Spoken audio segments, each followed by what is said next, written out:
प्यारे बच्चों नमस्ते welcome back to Hindi learning class.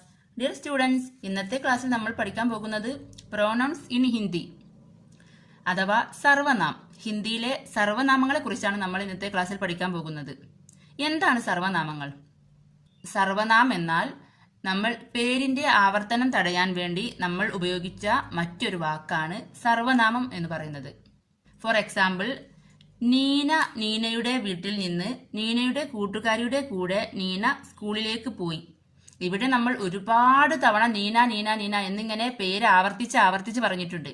പക്ഷെ നമുക്ക് ഈ സെന്റൻസ് പറയാൻ അങ്ങനെ പേര് ആവർത്തിച്ച് പറയേണ്ട ഒരാവശ്യമില്ല. അത് കറക്റ്റായി പറയുകയാണെങ്കിൽ ഇങ്ങനെ പറഞ്ഞാൽ മതി. നീന അവളുടെ വീട്ടിൽ നിന്ന് അവളുടെ കൂട്ടുകാരിയുടെ കൂടെ സ്കൂളിലേക്ക് പോയി. വളരെ സിമ്പിൾ. ഇവിടെ നമ്മൾ പലതവണ ആവർത്തിച്ച് നീന എന്ന് പറയേണ്ട ഒരാവശ്യമില്ല. അപ്പോൾ ഇവിടെ ഈ പേരിന്റെ ആവർത്തനം തടയാൻ വേണ്ടി നമ്മൾ ഉപയോഗിച്ചത് എന്താ? നമ്മൾ ഇവിടെ അവൾ എന്ന് ഉപയോഗിച്ചു. ഇവിടെ ഉപയോഗിച്ച ഈ അവൾ ആണ് സർവനാമം. ഇത്രയും മനസ്സിലാക്കി വെച്ചാൽ മതി. ഇപ്പോൾ സർവനാമത്തെ കുറിച്ച് നിങ്ങൾക്കൊരു ഐഡിയ കിട്ടിയില്ലേ? ഇനി നമുക്ക് ഏതൊക്കെ സർവനാമങ്ങളാണ് ഹിന്ദിയിൽ എന്ന് നോക്കാം. ആദ്യം മേം. മേം എന്ന് പറഞ്ഞാൽ ഞാൻ. എല്ലാവർക്കും അറിയുന്ന വാക്കാണല്ലോ അല്ലേ? ഇനി തൂ. തൂ എന്ന് പറഞ്ഞാൽ നീ. നെക്സ്റ്റ് തും. തും എന്ന് പറഞ്ഞാലോ നിങ്ങൾ. ഇനി നമ്മളെക്കാളും കുറച്ച് മുതിർന്ന, അതായത് നമ്മൾ ബഹുമാനിക്കേണ്ട ഒരാളാണെങ്കിൽ നമ്മൾ ഇവിടെ ആപ് എന്ന് പറയും, അതായത് താങ്കൾ. ഇനി നമ്മൾ ഒരുപാട് പേരുണ്ടെങ്കിൽ ഹം. ഹം എന്ന് പറഞ്ഞാൽ നമ്മൾ അല്ലെങ്കിൽ ഞങ്ങൾ. മനസ്സിലാക്കി വെക്കണേ മീനിങ്. ഇനി നെക്സ്റ്റ് വഹ്. വഹ് എന്ന് പറഞ്ഞാൽ അവൻ, അവൾ, അത്, ആ. അതായത് ഇവിടെ നമ്മൾ ശ്രദ്ധിക്കേണ്ട കാര്യം, ഏകവചനത്തിലാണ് വഹ് ഉപയോഗിക്കുന്നത്. അവൻ, അവൻ ഒരാളാണല്ലോ, അപ്പോൾ വഹ്. ഇനി സ്ത്രീലിംഗമായാലും ഒരാളാണെങ്കിൽ അവൾ, അവിടെയും നമ്മൾ വഹ് എന്നാണ് ഉപയോഗിക്കുന്നത്. അതുപോലെ കുറച്ച് ദൂരെയുള്ളൊരു സാധനം, അതിനെക്കുറിച്ച് പറയാൻ നമ്മൾ അത് എന്നും ഉപയോഗിക്കുന്നു. ഇവിടെയും ഏകവചനമാണ്. അപ്പോൾ ഇതിനെല്ലാം ഉപയോഗിക്കുന്നത് വഹ്. ഇനി നെക്സ്റ്റ് യഹ്. യഹ് എന്ന് പറഞ്ഞാൽ ഇവൻ, ഇവൾ, ഇത്, ഈ. എക്സാമ്പിൾ പറയുകയാണെങ്കിൽ യേ ഏക് ലഡ്കാ ഹേ.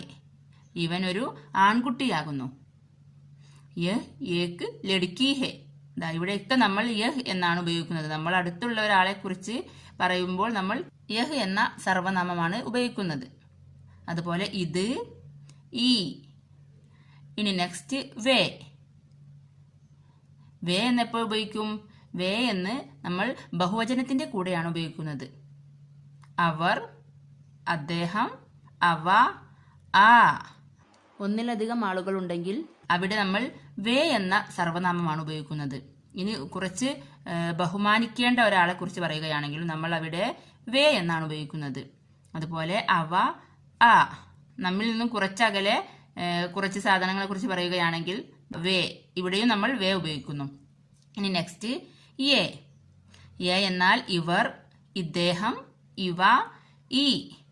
നമ്മുടെ അടുത്ത് കുറച്ച് ആൾക്കാരുണ്ടെങ്കിൽ അപ്പോൾ അവരെ നമ്മൾ യേ എന്ന സർവനാമം ഉപയോഗിച്ചാണ് പറയുന്നത്. ഇനി ഇദ്ദേഹം, നമ്മുടെ അടുത്ത് നമ്മൾ ബഹുമാനിക്കേണ്ട ഒരാളുണ്ടെങ്കിൽ, നമ്മളെക്കാൾ മുതിർന്ന നമ്മൾ ബഹുമാനിക്കേണ്ട ഒരാളുണ്ടെങ്കിൽ നമ്മൾ യേ എന്ന സർവനാമം ഉപയോഗിച്ചാണ് അദ്ദേഹത്തെ കുറിച്ച് പറയുക. ഇനി ഇവ, ഈ. നമ്മുടെ അടുത്ത് ഒന്നിൽ കൂടുതൽ സാധനങ്ങളുണ്ടെങ്കിൽ.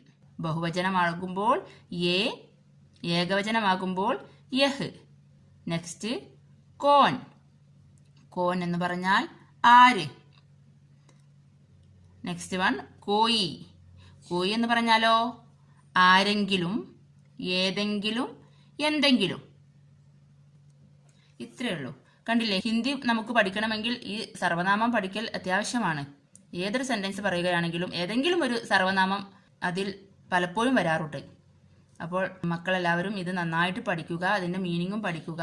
ഇന്നത്തെ ഈ വീഡിയോ നിങ്ങൾക്ക് യൂസ്ഫുൾ ആയെങ്കിൽ please like, share and subscribe. Thank you.